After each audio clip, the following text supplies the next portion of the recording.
আনাস মক্কা থেকে বিশ্বনবী এসেছে, চলো তোমারে নিয়ে দেখা করতে যাই।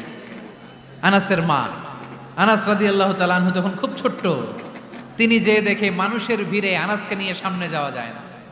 আর তিনি দেখলেন মদিনার অলিতে গলিতে মানুষের ভিড়, আনসারি, আবাল বৃদ্ধ বনিতা, নারী পুরুষ সবাই বিশ্বনবীর সাথে দেখা করছে।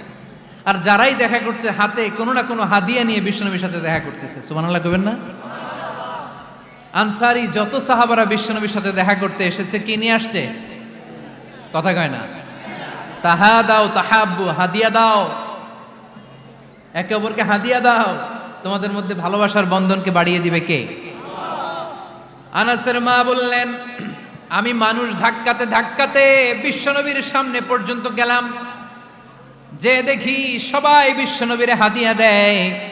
আমি বিশ্বনবীর সামনে যে কাঁদো কাঁদো স্বরে বললাম,